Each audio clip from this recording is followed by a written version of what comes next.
a los primeros años de vida, me fijé de que ellos tenían una extraña forma de caminar. Cuando ellos empezaban a hacer el intento de caminar, ellos empezaban a caminar y caminaban algo abiertitos, así con miedo, con el piecito en pinganilla. Su desarrollo no es normal. Don Saúl, padre de los pequeños, nos habló sobre el diagnóstico. Los niños tenían una enfermedad genética, que eso viene en la personalidad, ¿verdad? Y que ellos no tenían tratamiento. La distrofia consiste en que les va destrozando poco a poco los músculos. Los niños poquito a poco van perdiendo la fuerza. Lo que te puede ver allí mi hijo, el mayor, él no tiene fuerza ya ni para comer.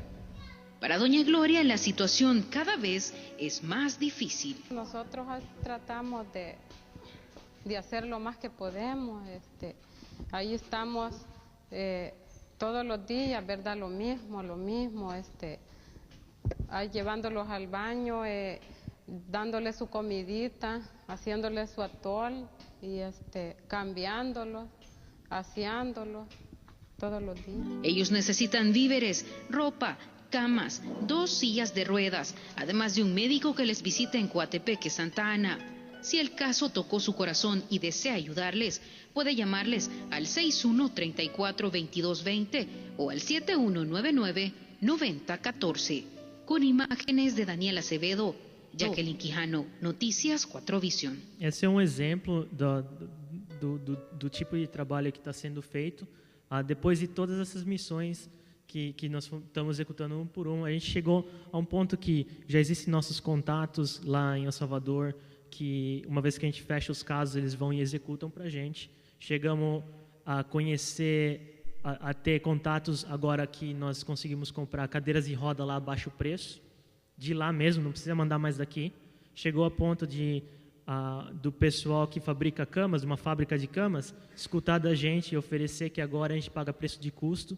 Ele fala, escolhe a cama, escolhe o tamanho, escolhe a cor, $58 a cama, incluindo o colchão, $28 o colchão.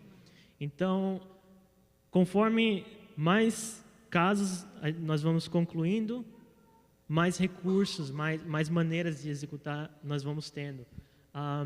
E justamente isso que eu queria compartilhar com vocês. Hoje eu não compartilhei nenhum caso específico, eu mostrei quem que é a Giving Smiles, porque a partir de hoje, oficialmente, a Giving Smiles também é parte da nossa da missão, da parte de missão da Vida Abundante.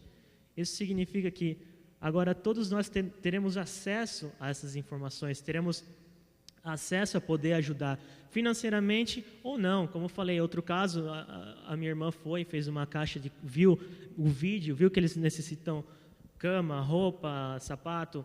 Ela foi lá, fez uma caixa e mandou para eles. Então, existem outras maneiras. Outras pessoas só divulgam, outras pessoas vão fazer jantares beneficentes. E a partir do mês que vem, nós vamos ter um panfletinho que vai dentro do quê? Do boletim. Nós vamos pegar um caso por mês. Um caso. É simples. Esses valores, os valores que nós levantamos para cada caso é $300, $400, $200, dependendo da necessidade. Então, é uma coisa que se pode, se nós em 2 conseguimos levantar, muito mais fácil todo mundo aqui, né? Então, um panfletinho vai estar o caso do mês. Se terminarmos mais rápido o caso do mês, pegamos outro caso por mês. Amém. Onde eu vou vir aqui, vou apresentar, vamos ter os panfletinhos para vocês saberem como acessar o website, como contribuir. E no final, quando ter concluído, eu vou chegar aqui e falar, pessoal, isso aqui que nós, seguindo a palavra do Senhor Jesus, concluímos. E vou mostrar para vocês o que aconteceu. Amém. Então, eu gostaria de apresentar hoje a Giving Smiles como parte da Igreja Vida Abundante, onde eu e a Esther estamos liderando. E quem sabe, mais para frente, até ter a oportunidade de não só estar atrás do computador e atrás do telefone fazendo essas missões, mas também, quem sabe, um dia ter a oportunidade de estar fisicamente lá executando uma dessas missões. Porque só atrás do computador e atrás do telefone nós conseguimos já a diferença em muitas das vidas, e muito mais se tivermos a oportunidade de fisicamente ir alcançar eles. Então, eu gostaria de já agradecer adiantado a participação de todos, e se nós nos juntarmos, Deus vai honrar, estamos fazendo o que Deus pediu para ajudar os necessitados. E eu quero uma vez mais concluir falando que a Igreja Vida Abundante é uma igreja onde o que se levanta aqui de fundos não morre dentro de 4 paredes, alcança vidas lá fora. Amém? Irmãos, nós já vimos acompanhando esse trabalho já há algum tempo e analisando, e decidimos como conselho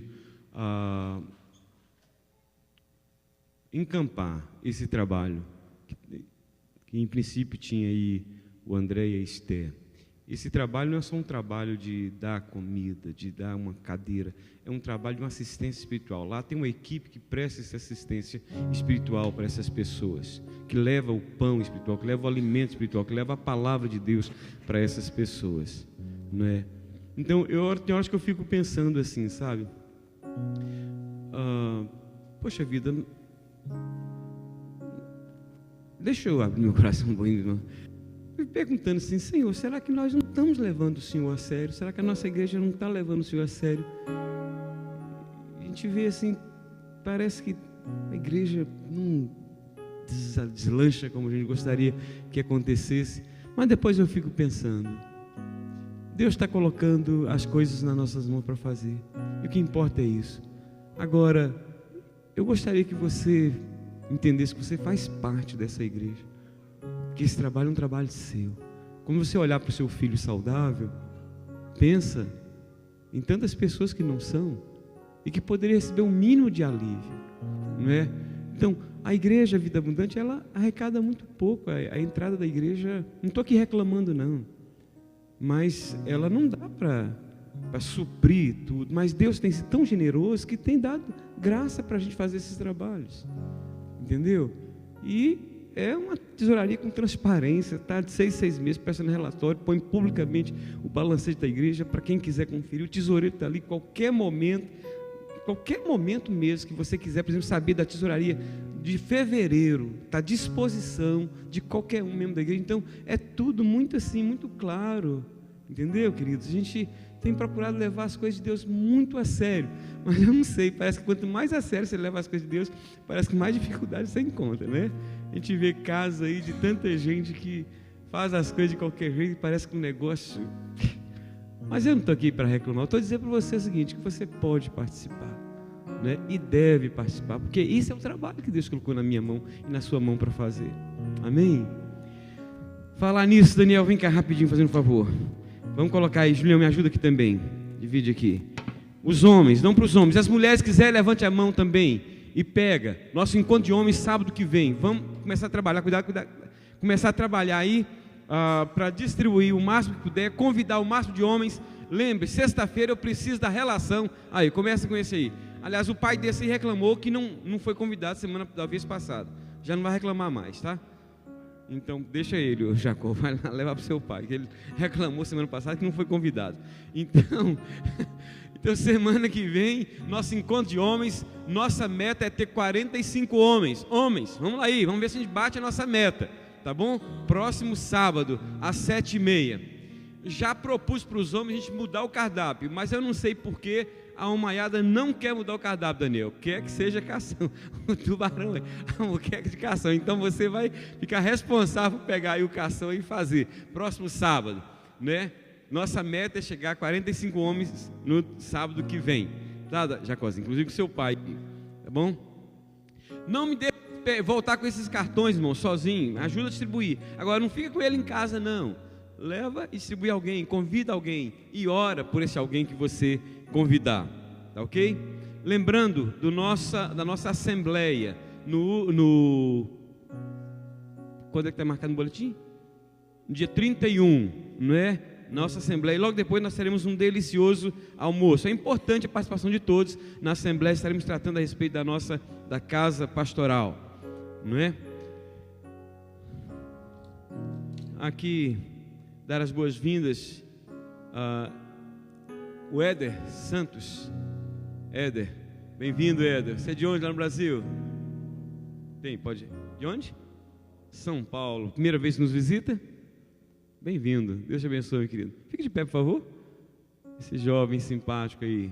Bom tê-lo aqui conosco, Éder. Leva o nosso abraço para a sua família. Hein? Mas eu falei assim, ó, a gente tem que insistir e orar. Aí, ó, também valeu, né, Éder? Não veio hoje? Deus abençoe. Também a Lixa, né? Já tem estado com a gente. Bom tê-lo aqui, Alicia. Deus abençoe. Né? Vamos ficar de pé, queridos. Vamos cultuar a Deus, trazendo no altar nossos dízimos e ofertas.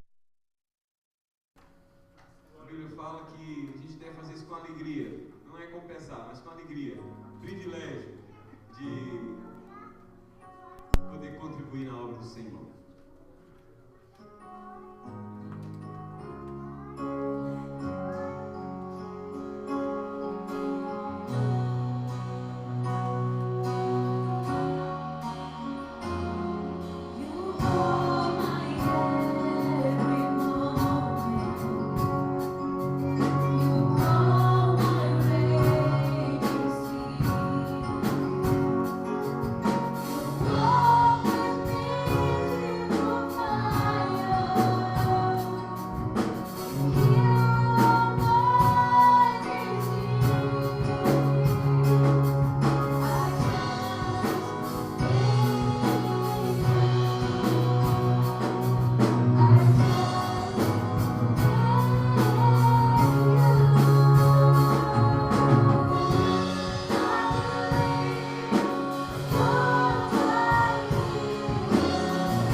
redor, o que meu coração vai sentir naquele dia? Será que eu vou dançar para Jesus? Ou será que vou ficar tão maravilhado que vou ficar quieto, parado no mesmo lugar? Ele fala, será que eu vou ficar em pé diante da tua presença? Ou nos meus joelhos, né? Eu vou me cair, quebrantar? Será que eu vou cantar aleluia? Será que eu não vou nem conseguir falar? Posso apenas imaginar como é que aquele dia glorioso do Senhor, quando aquele dia finalmente chegar, quando vamos estar perante Ele, perante a Tua glória, Senhor. Surrounded by Your glory, what will my heart feel? Will I dance for You, Jesus? Or in all of You be still? Will I stand in Your presence? Or to my knees will I fall? Will I sing hallelujah? Will I be able to speak at all? I can only imagine. I can only imagine. I can only imagine when that day comes, quando aquele dia chegar, and I find myself standing in the sun. Eu vou estar perante o sol, and only imagine all I will do. O que eu vou fazer? E para sempre te adorar, Senhor. Surrounded by Your glory, what will my heart feel? Will I dance for You, Jesus? Or in all of You be still? Will I stand in Your presence? Or to my knees will I fall? Will I sing hallelujah? Will I be able to speak at all? I can only imagine. I can only imagine.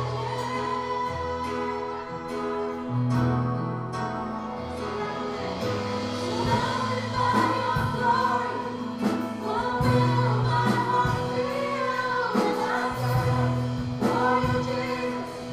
Or in all of You be still? Will I stand in Your presence? Or to my knees will I fall? Will I sing hallelujah? Will I be able to speak at all? I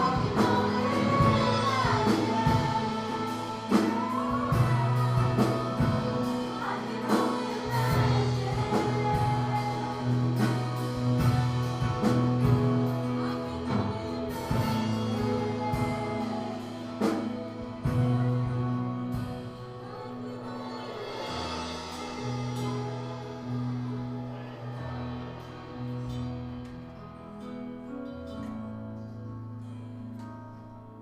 Que dia glorioso será esse? Você vai estar lá?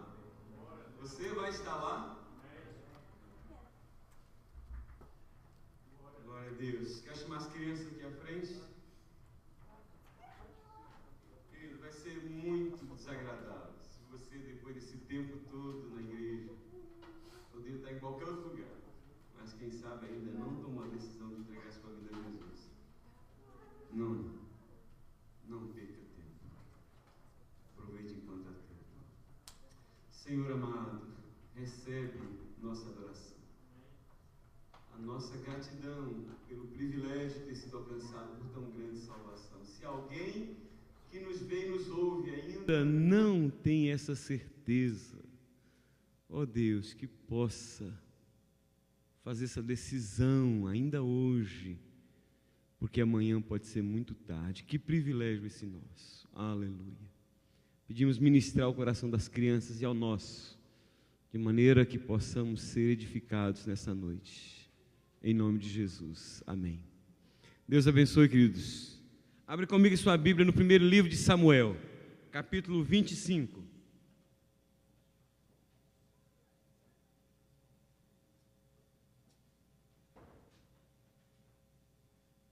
Primeiro livro de Samuel, capítulo 25.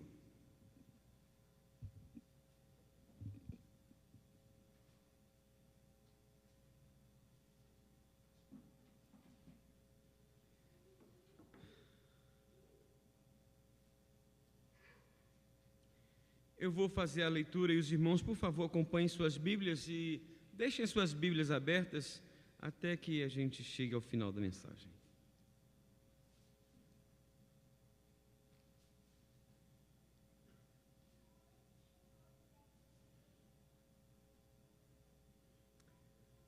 Começar do verso 2. Havia um homem em Maom que tinha as suas possessões no Carmelo, homem abastado, tinha 3.000 ovelhas e 1.000 cabras, e estava tosqueando as suas ovelhas no Carmelo. Nabal era o nome deste homem e Abigail de sua mulher. Esta, Abigail, era sensata e formosa, porém o homem era duro e maligno em todo o seu trato. Ele era da casa de Calebe. Ouvindo Davi no deserto que Nabal tosqueava as suas ovelhas, enviou 10 moços e lhes disse: Subi ao Carmelo, ide a Nabal, perguntai-lhe em meu nome como está. Direis a aquele próspero: paz seja contigo, e tenha paz a tua casa, e tudo que possuís tenha paz. Tenho ouvido que tens tosqueadores, Os teus pastores estiveram conosco, nenhum agravo lhes fizemos, e de nenhuma coisa sentiram falta todos os dias que estiveram no Carmelo. Pergunta aos teus moços, e eles te dirão. Achem-me, pois, os meus moços na tua presença, porque viemos em boa hora. Dá, pois, a teus servos e a Davi, teu filho, qualquer coisa que tiveres à mão. Chegando, pois, os moços de Davi, e tendo falado a Nabal todas estas palavras em nome de Davi, aguardaram. Respondeu Nabal aos moços de Davi e disse: Quem é Davi? Quem é o filho de Jessé? Muitos são, hoje em dia, os servos que fogem ao seu senhor. Tomaria eu, pois, o meu pão e a minha água e a carne das minhas reses, que degolei para os meus tosqueadores, e o daria a homens que eu nem sei de onde vêm? Então os moços de Davi puseram-se a caminho, voltaram, e tendo chegado lhe contaram tudo segundo estas palavras. Pelo que disse Davi aos seus homens: cada um cinja a sua espada, e cada um cingiu a sua espada, e também Davi a sua. Subiram após Davi uns 400 homens, e 200 ficaram com a bagagem. Nesse mesmo tempo, um dentre os moços de Nabal o anunciou a Abigail, mulher desse, dizendo: Davi enviou do deserto mensageiros a saudar nosso Senhor, porém este disparatou com eles. Aqueles homens, porém, nos têm sido muito bons, e nunca fomos agravados por eles, e de nenhuma coisa sentimos falta em todos os dias de nosso trato com eles, quando estávamos no campo. De muro em redor nos serviram, tanto de dia como de noite, todos os dias que estivemos com eles apacentando as ovelhas. Agora, pois, considera e vê o que hás de fazer, porque já o mal está de fato determinado contra o nosso Senhor e contra toda a sua casa, e ele é filho de Belial, e não há quem lhe possa falar. Por enquanto até aí, mas deixa sua Bíblia aberta nesse texto, que Deus aplique a sua palavra ao nosso coração, amém? Há alguém aqui que já foi mordido de cobra? Olha lá, ó. Há mais alguém que já foi mordido de cobra? De escorpião? De aranha venenosa? Já? De escorpião? Por isso que ela é brava assim. É brincadeira, isso é manso, irmãos, igual uma cordeira, né? Há alguém que já foi envenenado com comida? Muita gente aqui, né? Alguns até bem recente, né? Então, há antídoto para veneno, né? Não importa se seja comida envenenada, se seja para uma picada de algum inseto, ou de uma cobra, ou de um escorpião. Existe um contraveneno, existe um antídoto. Antídoto é uma substância ou mistura que neutraliza os efeitos de um veneno. Esta ação pode reagir diretamente com o veneno ou amenizar, ou até mesmo reverter a ação biológica causada pelo veneno. Alguns antídotos agem quimicamente sobre os venenos para torná-los inócuos, ou seja, sem efeitos. Outros antídotos produzem uma alteração que atua contra a ação do veneno. Existem, enfim, outros antídotos que podem evitar certas células do organismo sofram o efeito de um veneno. São as antitoxinas, são um tipo especial de antídoto. Por que eu estou falando de veneno e de antídoto? Porque o texto que lemos, que nos fala da atitude de Nabal, da reação de Davi e do conselho de Abigail para contornar uma situação que parecia irreversível. A Bíblia fala aqui que Davi ficou envenenado com a ação ou com a reação de Nabal ao seu pedido e decidiu matar todo mundo da casa de Nabal, com exceção das mulheres. Davi só não entrou para a história como um sanguinário, como um assassino de inocentes, porque tomou um antídoto que o livrou de fazer essa loucura, e esse antídoto foi dado pela Abigail, esposa de Nabal. Existem venenos bem que são próprios, muitas vezes de uma serpente, de um escorpião, ou uma comida envenenada, mas existem outros tipos de veneno também, não é? Existem outras coisas que envenenam a nossa alma, que envenenam o nosso coração, e eu quero falar um pouquinho sobre esse veneno, e no final eu quero falar sobre o antídoto, que é tão útil para nós nesses últimos dias. O tema da nossa mensagem hoje é um antídoto eficaz para um veneno letal. Um antídoto eficaz para um veneno letal ou fatal. Vamos falar desse primeiro veneno, o veneno da ingratidão. O veneno da ingratidão. Apesar, querido, de ter sido tão grandemente beneficiado por Davi e pelos seus soldados, Nabal não demonstrou a mínima gratidão pelo que eles fizeram, protegendo seus pastores e seus rebanhos contra ataque de ladrões e de animais ferozes. Era comum naquela época, muitas vezes, os pastores que cuidavam do rebanho responder pelos animais que eram roubados ou que eram tomados por animais ferozes. No entanto, os pastores de Nabal não sentiram falta de nenhum, sabe por quê? Porque Davi e os seus homens protegeram não só os animais, mas os pastores. E ao verem a má resposta que Nabal deu aos homens de Davi, porque Davi mandou lá alguns homens dizendo: olha, eu sei que vocês estão na época da tosquia, estão matando algumas ovelhas, estão tirando a lã de algumas ovelhas, e Davi estava com 600 homens, com suas famílias, no monte, irmãos, no monte que não estava produzindo comida, não tinha víveres suficientes para alimentar tanta gente, e Davi entende que aquela é uma boa oportunidade de pedir uma ajuda, e ele então pede ajuda de quem ele havia protegido, e ele fala: este homem próspero vai me ajudar, e manda lá um representante dizendo: ei, Davi mandou a saudação para você. Aliás, ele até mandou perguntar se por acaso você não tem um cordeirinho, um cabritinho aí para mandar para ele, para os 600 homens que lá estão, não é? Porque eles estão precisando lá de uma ajuda. Ah, irmãos, quando Nabal ouviu esse pedido de ajuda de Davi, Nabal disparatou com os homens, com os emissários, com os representantes que Davi mandou, e xingou Davi de tudo quanto é nome. E mandou os soldados voltar e dizer: quem é esse tal de Davi? E começou a falar mal dele. E quando Davi toma conhecimento, Davi fica furioso. Ingratidão.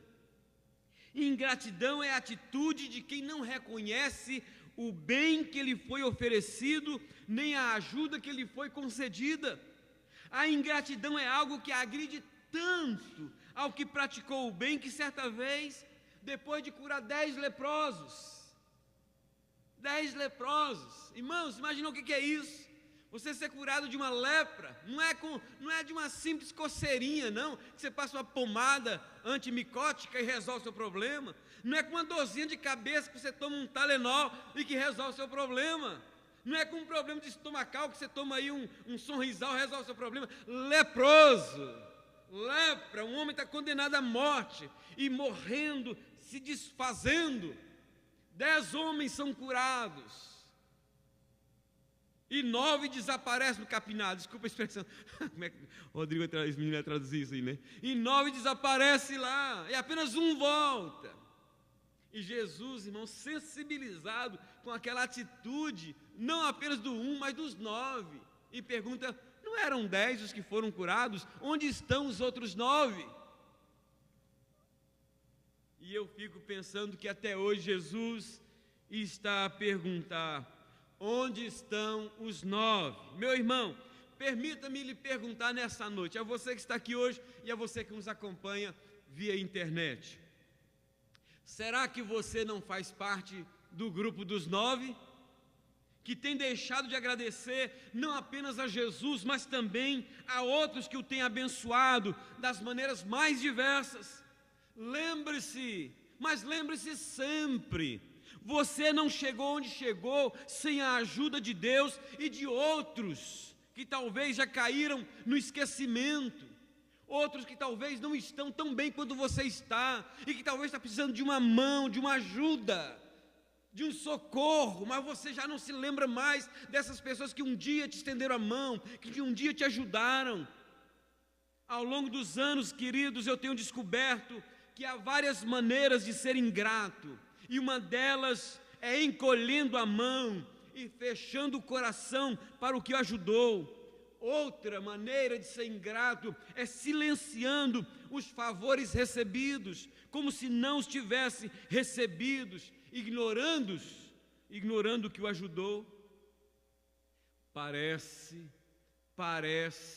que Moisés anteviu essa cena de ingratidão da parte do povo de Israel, quando ainda estava no deserto. Antes de morrer, Moisés compõe um cântico, e nesse cântico ele fala que isso iria acontecer não muito tempo depois daqueles dias. E o cântico é longo, mas há uma parte do cântico que diz assim: é assim que recompensas ao Senhor, povo louco e ignorante? Não é Ele teu Pai que te adquiriu, que te fez e que te estabeleceu? Mas engordando-se o meu amado, deu coices, engordou-se, engrossou-se, ficou roliço, ficou redondo, ficou nédio, e abandonou a Deus que o fez, desprezou a rocha da sua salvação. Talvez você ache interessante essas expressões de engordou, ficou roliço, mas tem que lembrar que no contexto da época, quando se fala que engordou, que ficou gordo, isso era sinônimo de bênção. Hoje é o contrário, né? Quanto mais magro, parece que a pessoa se sente mais abençoada. A mulher nem gordinha não está, mas pegou um pezinho, ixi, já tem que emagrecer. Nem acha que está sendo abençoada, né? Abençoadas são as magrinhas. Nada, mas naquela época, abençoadas eram as gordinhas, os gordões, não é? Que era símbolo da prosperidade de Deus sobre a vida deles. E Moisés está dizendo assim: de um povo que ficou gordo de tanta bênção. Mas, infelizmente, apesar de estar gordo de bênção, é um povo que não se lembra de onde veio a bênção. Queridos, que coisa! Será que não é assim que você tem feito, não apenas com Deus, mas também com seus pais e com tantos outros que o ajudaram a chegar onde você chegou? Não faz muito tempo, aliás, faz muitos anos que uma história que me cortava o coração de ouvir da primeira igreja que eu pastoreei, a respeito de uma senhora que fez de tudo para sua filha formasse, pegando os serviços mais duros, se sacrificando, até um dia que num daqueles trabalhos ela se acidentou, ficou queimou-se e ficou com o rosto todo deformado, mas conseguiu pagar o estudo da filha e formou, e agora era médica. E a filha não a levou na formatura porque teve vergonha dela. Tem muitos filhos que muitas vezes têm esquecido seus pais, esquecido o sacrifício, pais que hoje estão doentes muitas vezes, pais que hoje estão sofrendo porque fizeram tudo para que seus filhos pudessem prosperar, pudessem crescer, e agora que prosperaram e agora cresceram, viraram as costas para eles, como se tivessem se feito sozinhos, chegado lá sozinhos. Saad Musla al-Din comparou o coração ingrato a um solo árido ao dizer: o coração ingrato assemelha-se ao deserto que sorve com avidez a água do céu e não produz coisa alguma. Olha que coisa! O coração ingrato assemelha-se ao deserto que sorve com avidez a água do céu e não produz coisa alguma. William Shakespeare deve ter tido razões para dizer: ter um filho ingrato é mais doloroso do que a mordida de uma serpente.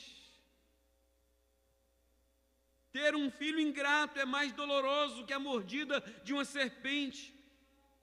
E o reformador Martinho Lutero vai mais além e diz: existem 3 cachorros perigosos: a ingratidão, a soberba e a inveja.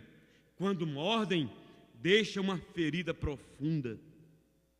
É possível que você já tenha sido mordido por um desses 3 cachorros, mas especialmente o cachorro da ingratidão. Fala a verdade, dói, não dói? Eu creio que não tem ninguém aqui que não tem sido mordido por esse cachorro da ingratidão.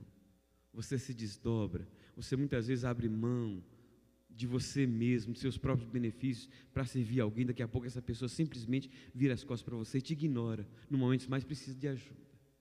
Agora a minha pergunta é: mas será que você também não tem deixado alguém ferido com a sua ingratidão?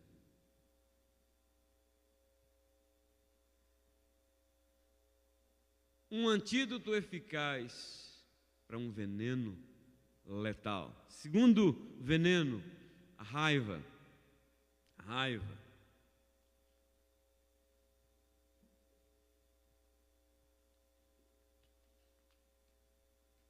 Eu me recordo que alguns anos atrás eu tinha um jornal. Nós fundamos um jornal na cidade que nós morávamos. E naquele período, não sei se alguns de vocês lembram, alguns de vocês eram muito crianças, talvez nem lembram, né?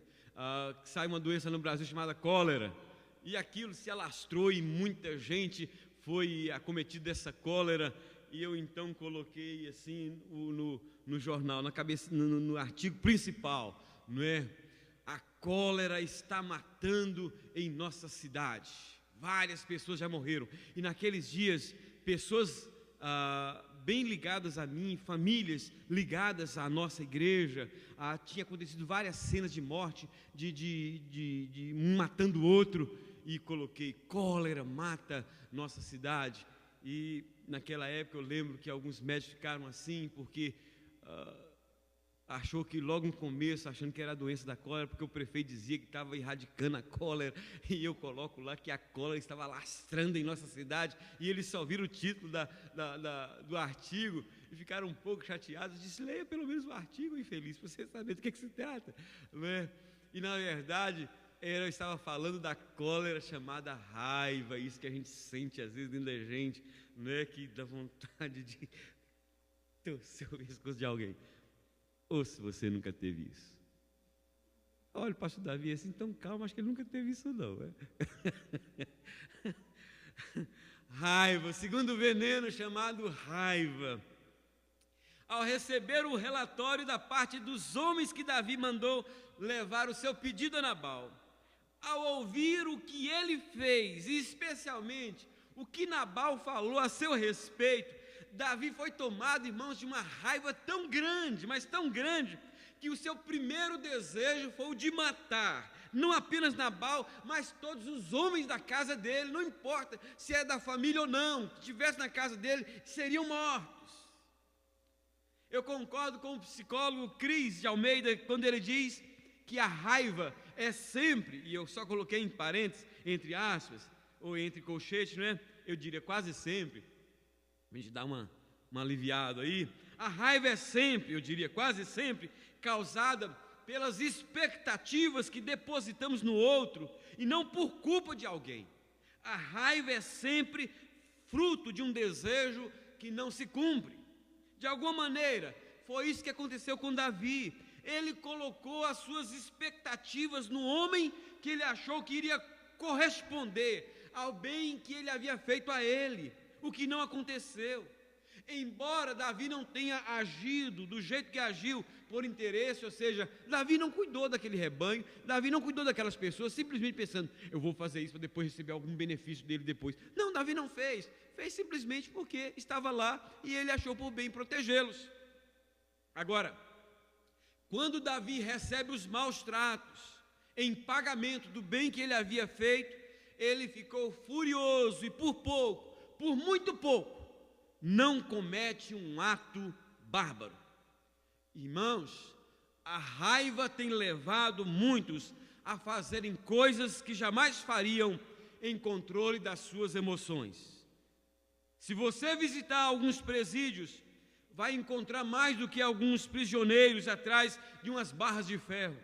Vai encontrar prisioneiros dos seus próprios sentimentos, especialmente de remorsos e de tristezas, por terem feito em momentos de raiva o que não fariam em outros momentos. É como muito bem disse Benjamin Franklin, tudo que começa com raiva acaba em vergonha. Tudo que começa com raiva acaba em vergonha. Vergonha é o que muitos de nós sentimos, quando muitas vezes, por não controlar a nossa raiva, acabamos falando ou fazendo coisas que não deveríamos falar ou fazer. No site health.com, a psiquiatra Carol Bernstein, professora da Escola de Medicina em Nova York, diz que para resolver o problema da raiva, o primeiro passo é procurar uma terapia para tratar do problema. Em seguida, ela sugere uma série de medidas que podem nos ajudar a controlar a raiva. Você vai ver que essas medidas todas que ela sugere são medidas que ajudam a relaxar um pouco, para que você tenha controle da emoção, da situação. Que medidas são essas? Primeiro, contar até 10. E se for preciso, contar até 100. 1000, Aline. Contar até 10. Se precisa, até 100 ou até 1000. Vamos lá. Esse 1000 é por conta da Aline, mas é a doutora que falou 100. Segundo, perdoe. Terceiro, tente se distrair. Não faça nada com raiva, tente se distrair. 4,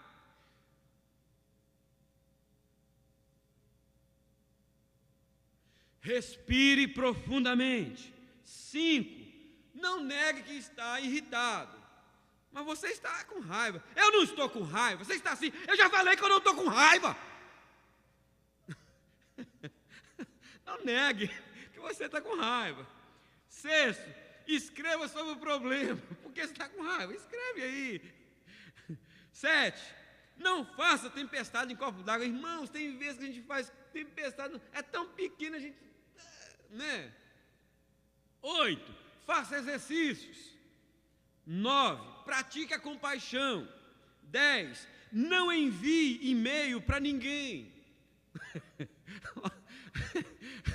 Se você for enviar e-mail para alguém na hora que você está com raiva, só misericórdia de quem está do outro lado lá para suportar. 11, tente ser grato. 12, espere para falar, porque se você falar naquele momento, você vai soltar os cachorros. 13, faça uma oração. Isso, uma médica da Faculdade de Medicina da Universidade de Nova York. Agora, eu estou convencido, queridos, que ao ser tomado por aquela raiva que o tomou, quando Deus não aceitou a sua oferta, mas aceitou a oferta de Abel, se Caim tivesse colocado algum desses princípios em prática, por certo ele não teria matado seu irmão. Concorda? Todos esses princípios, 13 aqui, princípios técnicos, são muito bons e nos ajudam a controlar a raiva que todos nós estamos sujeitos a sentirmos e sentimos de vez em quando ou alguns com mais frequência, pelas mais diversas razões. Mas um princípio espiritual que Deus nos deixou em sua palavra é o princípio de nos enchermos com o Espírito Santo, a fim de que possamos produzir o fruto do Espírito, que a Bíblia fala que o fruto do Espírito é amor, alegria, paz, longanimidade, fidelidade, benignidade, bondade, mansidão e domínio próprio. E contra estas coisas não há lei. É uma vida cheia do Espírito, é que nos leva a controlar essa raiva que muitas vezes brota dentro de nós. É possível que você já tenha sido ferido por alguém que possuía o veneno da raiva. Quantos aqui, não precisa levantar a mão, quantos aqui já foram atingidos? Agora, a segunda pergunta é: será que você também não tem atingido alguém?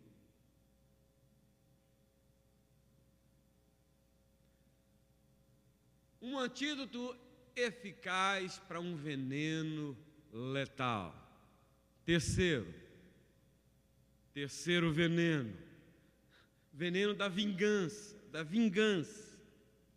Depois que ouviu o relatório, não apenas da negação do seu pedido, mas também do que disse Nabal a seu respeito, acusando de desertor, de traidor, brotou no coração de Davi mais do que um sentimento de raiva, brotou um espírito de vingança, a ponto de levá-lo imediatamente a equipar alguns dos seus soldados e sair em direção da casa de Nabal para matar todos os homens daquela casa.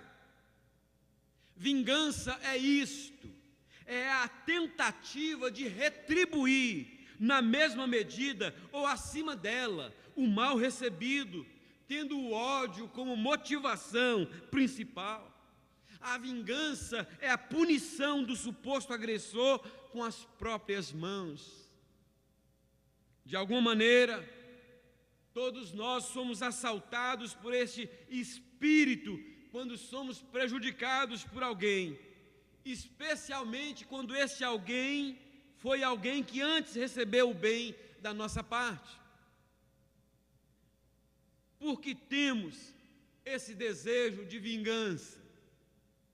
Porque de alguma forma o nosso coração enganoso e contaminado pelo veneno da raiva nos faz pensar que, se retribuirmos o mal que recebemos na mesma proporção ou pior, essa raiva que estamos sentindo vai passar.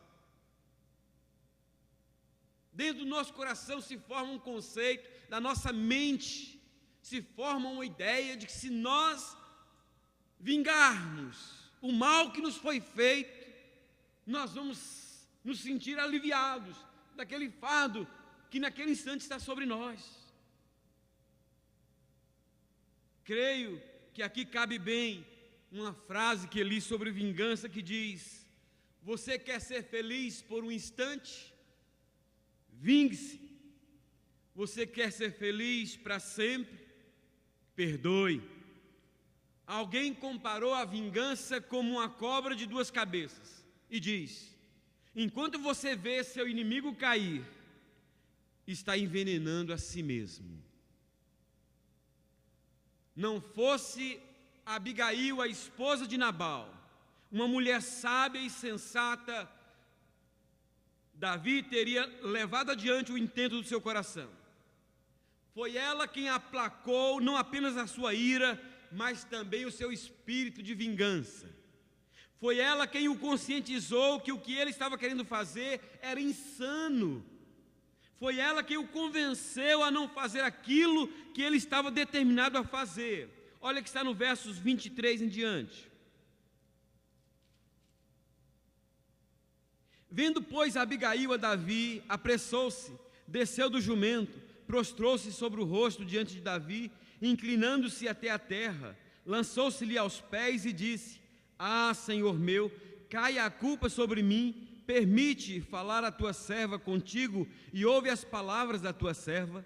Não se importe o meu senhor com este homem de Belial, a saber, com Nabal, porque o que significa o seu nome ele é. Nabal é o seu nome, e a loucura está com ele. Eu, porém, tua serva, não vi os moços de meu senhor que enviaste. Agora, pois, meu senhor, tão certo como vive o Senhor e a tua alma, foste pelo Senhor impedido de derramar sangue e de vingar-te por tuas próprias mãos.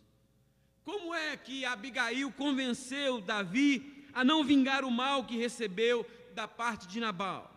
Mostrando para ele que aquilo era um ato de loucura e não de sensatez, e que se ele fizesse aquilo que ele estava decidido a fazer, ele se assemelharia à pessoa a quem ele estava condenando, que era louco. Talvez Francis Bacon tenha se inspirado nessa cena para dizer, muitos séculos depois, que a vingança nos torna igual ao inimigo, o perdão nos torna superiores a ele. Vou repetir. A vingança nos torna igual ao inimigo. O perdão nos torna superiores a ele. Ainda seguindo esse raciocínio, outro pensador de nome Lope de Vega disse: a maior vingança de quem é prudente é esquecer a causa da desconsideração. E Walter Scott vai mais além e diz: a vingança é o manjar delicioso, temperado, condimentado no inferno. A vingança é o manjar mais delicioso, condimentado e temperado no inferno. O espírito de vingança é um veneno letal, que tem esse poder de adoecer o corpo, a nossa alma e o nosso espírito. É por isso que Deus não nos autoriza ao colocarmos em prática, porque Ele acaba sempre voltando contra nós mesmos. Ouça o que Deus nos diz na sua palavra: não vos vingueis a vós outros, amados, mas dai lugar à ira, porque está escrito: a mim me pertence a vingança, eu é que retribuirei, diz o Senhor. Esse foi o conselho de Abigail a Davi. Deixa Deus cuidar disso para você. Não ponha a sua mão. Deixa Deus cuidar desse homem. Não te intrometas. Que autoridade essa mulher teve? Que sabedoria esta mulher teve? E como Davi foi humilde. É por isso que a gente vê como é que um homem desse, que de repente é tomado por uma ira tão grande a ponto de desejar matar todo mundo, se tornou o homem segundo o coração de Deus. Porque era um homem também capaz de se quebrantar diante de um conselho de uma mulher sábia como esta. Talvez seja isso que não nos tem feito sermos homens e mulheres segundo o coração de Deus. Porque no momento de nos quebrantarmos, nós nos tornamos soberbos. No momento de reconhecermos que essa não é a forma certa de agir, nós nos tornamos orgulhosos, presunçosos.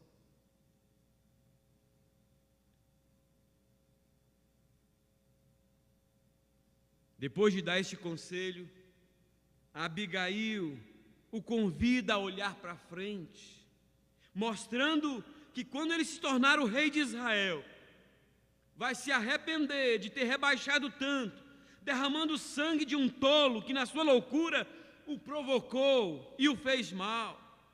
Olha para você ver os versos 30 e 31. E há de ser que, usando o Senhor contigo segundo todo o bem que tem dito a teu respeito, e te houver estabelecido príncipe sobre Israel, então, meu Senhor, não te será por tropeço, nem por pesar ao coração o sangue que sem causa vieres a derramar, e o te haveres vingado com as tuas próprias mãos. Quando o Senhor te houver feito bem, lembrar-te-ás da tua serva. Nesta noite, talvez, quando o Senhor te fizer o bem, você vai lembrar: bendita a hora que eu entrei na igreja aquele dia, Quando eu entrei, mas Deus sabe há quanto tempo eu carrego no coração uma mágoa contra aquela pessoa e desejo fazer mal para ela. E já estava quase fazendo, mas naquele dia Deus me mostrou que Ele vai cuidar desse caso e que Ele tem algo melhor preparado para mim. E você vai ver, querido, se você não me levar a sério nesta noite, quando você chegar lá na frente, se é que você não vai me levar a sério, vai dizer: poxa vida, como eu me arrependo de ter feito aquilo, como eu fui tolo. Deus falou comigo através do pastor naquele dia, mas eu não ouvi.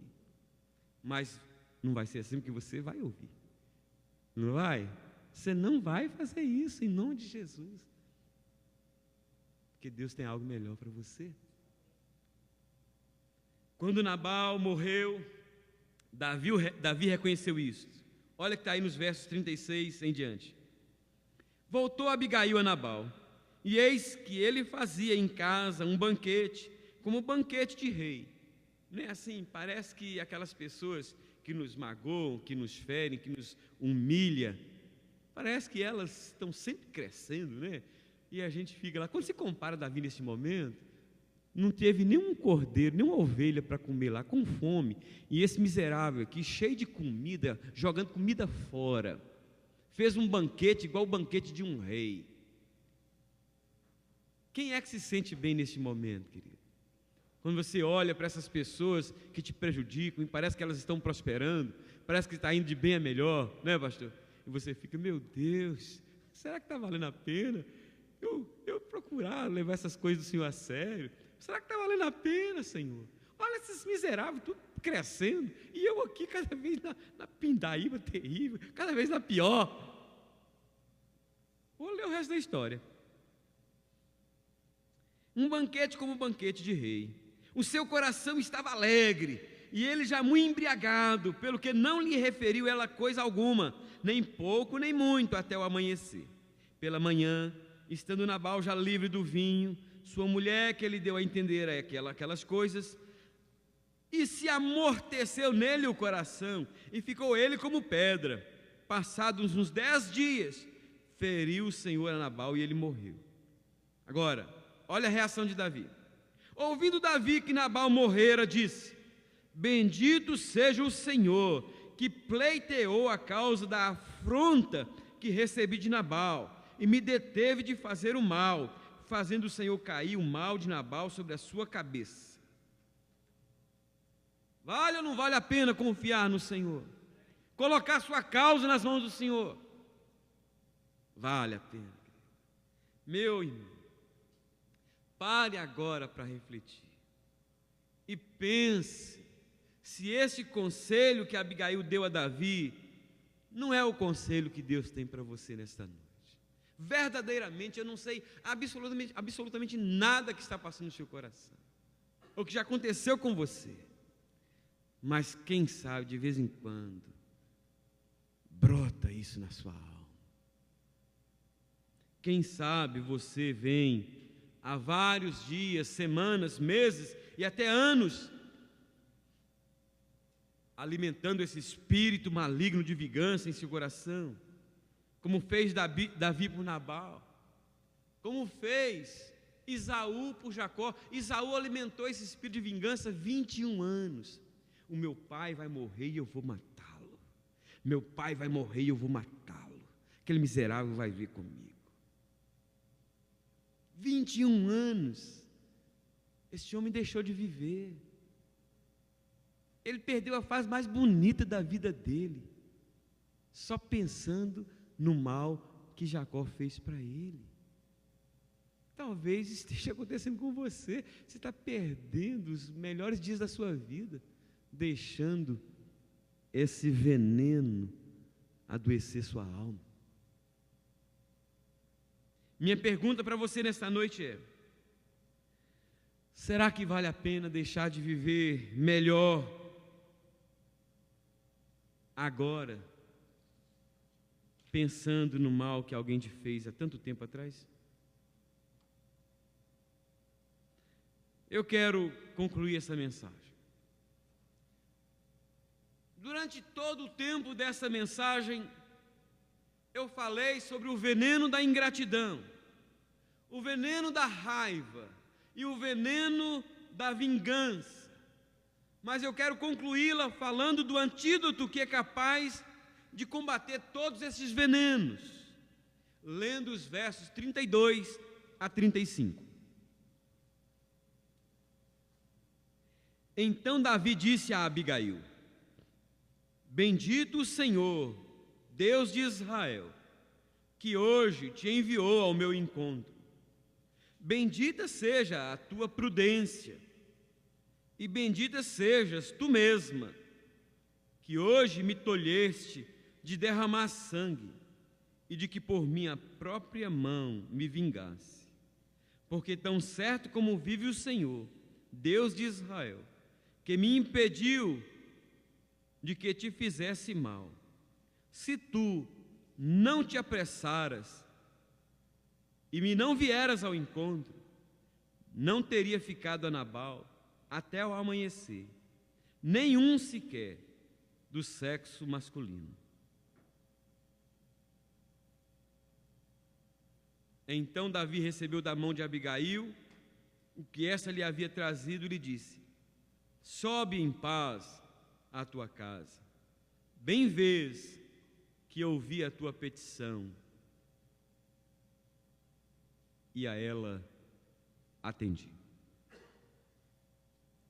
Esse texto nos mostra que aquele que saiu envenenado pela ingratidão daquele a quem ele fez o bem, aquele que ficou com o coração tomado de raiva e dominado por um espírito de vingança, agora estava completamente curado.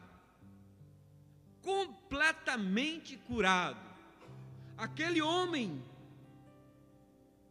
de ontem não era mais de hoje. Ele fora curado. Que antídoto tão poderoso foi este que Abigail deu a Davi, que o curou?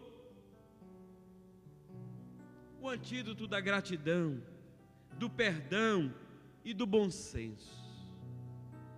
Se Davi não o tivesse tomado, por certo, ele teria adoecido e talvez até morrido precocemente, sob a influência de tais venenos, como seu antecessor morreu.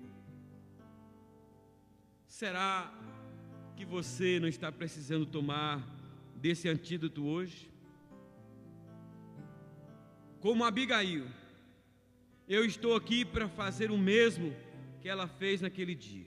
Agora, cabe a você aceitar ou não o remédio que Deus te dá nesta noite.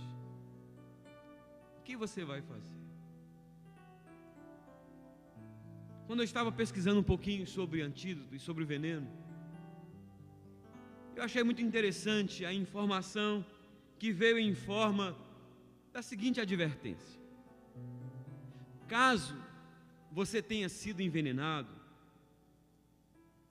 isso é do veneno literal, caso você tenha sido envenenado, mesmo se sentindo bem, procure ajuda. Muitos venenos têm ação lenta, matando horas após a primeira exposição, se não houver tratamento adequado. Tem muita gente envenenada com o veneno da ingratidão, ou porque sofreu ou porque praticou. Muita gente envenenada com o veneno da raiva, pelos maus tratos que recebeu de quem deveria lhe fazer o bem. Muita gente envenenada, às vezes com um espírito de vingança, que às vezes por pouco não leva a fazer uma loucura. Todos nós estamos sujeitos a isso. Aqui está o antídoto. Na verdade, aqui está uma água bem fresquinha. E ninguém vai sair só para tomar essa água, só porque está com sede, vem tomar essa água fresquinha, não. Mas um gesto simbólico. Num gesto simbólico. se de alguma maneira, alguma dessas coisas, outras que Deus trouxe para você nesta noite, tem de alguma maneira adoecido você de alguma forma, mas não é isso que você quer. Você quer se libertar disso. Num gesto simbólico, você vai vir aqui à frente, pegar um copinho desse e beber, como que dizendo: Deus, em nome de Jesus agora, eu aceito isso aqui como se fosse um antídoto para a minha alma, para a minha vida. Você entendeu? Está claro? Ninguém é obrigado a fazer isso. Mas se você hoje sentiu movido pelo Espírito Santo de Deus, e ainda há um resquício de um veneno lá, que você não foi totalmente liberto dele, mas você quer ficar, e você quer ouvir do servo do Senhor dizer para você hoje: sobe em paz para a sua casa, porque Deus te atendeu. Vamos ficar de pé, vamos cantar um cântico. E se você quiser fazer isso, venha, pega um copo aqui e fica aqui, não beba por enquanto, você vai ficar aqui, perto de mim.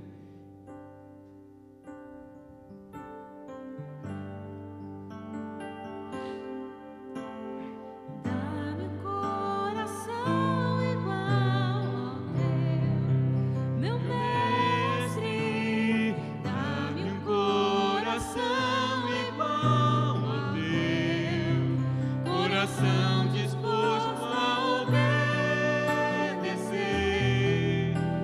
seguir todo o teu querer. Dá-me um coração igual ao teu. Eu espero que alguém faça para você fazer. Faça, se você estiver sentindo o coração desejo de fazer, faça. Em nome de Jesus. Olhar com teus olhos, perdoar com teu perdão, enche-me com teu Espírito, endireita os meus caminhos.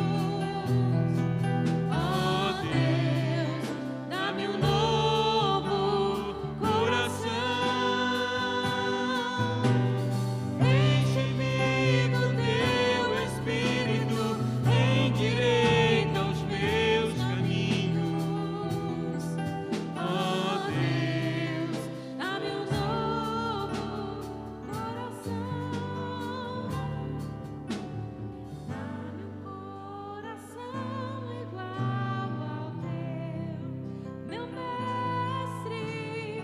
Dá-me um coração igual ao teu, coração disposto a obedecer, cumprir todo o teu querer.